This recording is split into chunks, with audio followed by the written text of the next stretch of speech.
دوستوں، دنیا کی تاریخ میں بہت سی خفیہ تنظیمیں پیدا ہوئی، کچھ سامنے آئی اور کچھ ہمیشہ اندھیروں میں چھپی رہیں، لیکن ان سب میں ایک ایسا گروہ ہے جس کا نام سنتے ہی پراسراریت اور خوف کا احساس جاگ اٹھتا ہے۔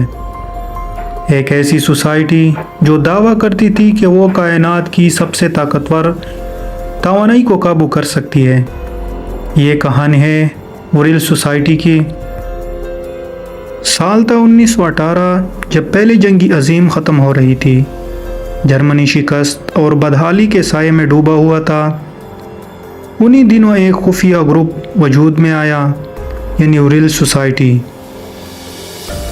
کارل ہاؤسفر بانیوں میں ایک جرمن جنرل اور ایک پراسرار خاتون ماریا اورسک شامل تھی۔ یہ سوسائٹی صرف سیاست یا طاقت کے لیے نہیں تھی، بلکہ اس کا مقصد کائنات کی ان رازوں کو کھولنا تھا جو انسانیت سے چھپے ہوئے تھے۔ دی وریل کا لفظ پہلی بار 1871 میں ایک ناول میں آیا جس کا نام تھا کمنگ ریس۔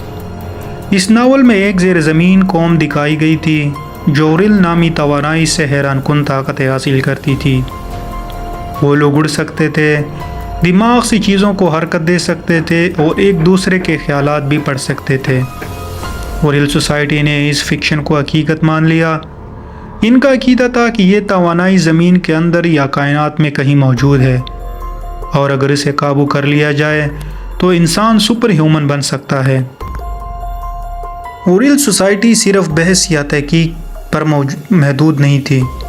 کہا جاتا ہے کہ وہ لوگ خفیہ ریچولز کرتے تھے۔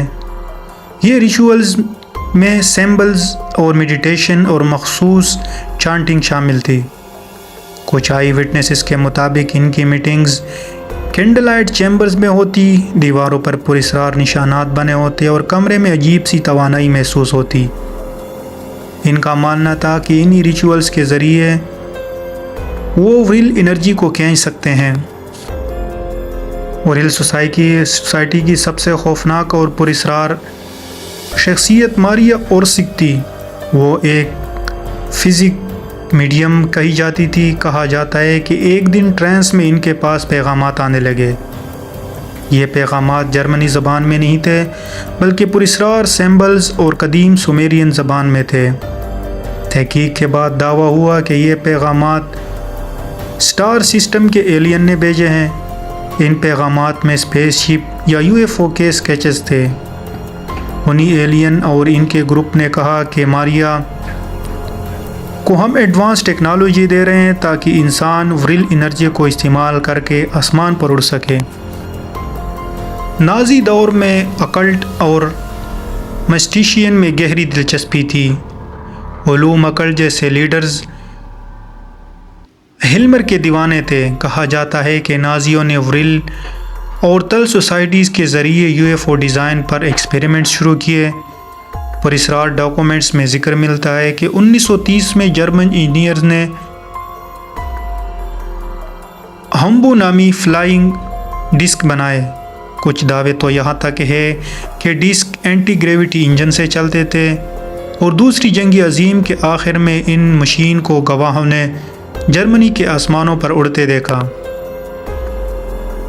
1945 میں جب جنگ اپنے اختتام پر تھی، ایک پراسرار واقعہ پیش آیا۔ ماریا اورسک اور ان کے ساتھی خواتین اچانک غائب ہو گئی۔ کوئی نہیں جانتا کہ وہ کہاں گئی۔ کچھ کا کہنا ہے کہ وہ اپنی UFO کے ذریعے زمین چھوڑ کر چلی گئی۔ کچھ کا کہنا ہے کہ انہی نازی حکومت نے چھپا دیا ان کو، اور کچھ لوگ مانتے ہیں کہ وہ آج بھی زندہ ہے کسی دوسری ڈائمینشن میں۔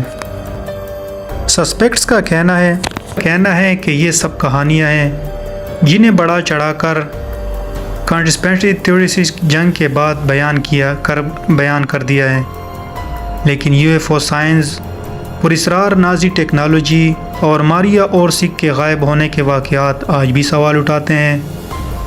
کیا واقعی نازیوں نے ایلین سے رابطہ کیا تھا؟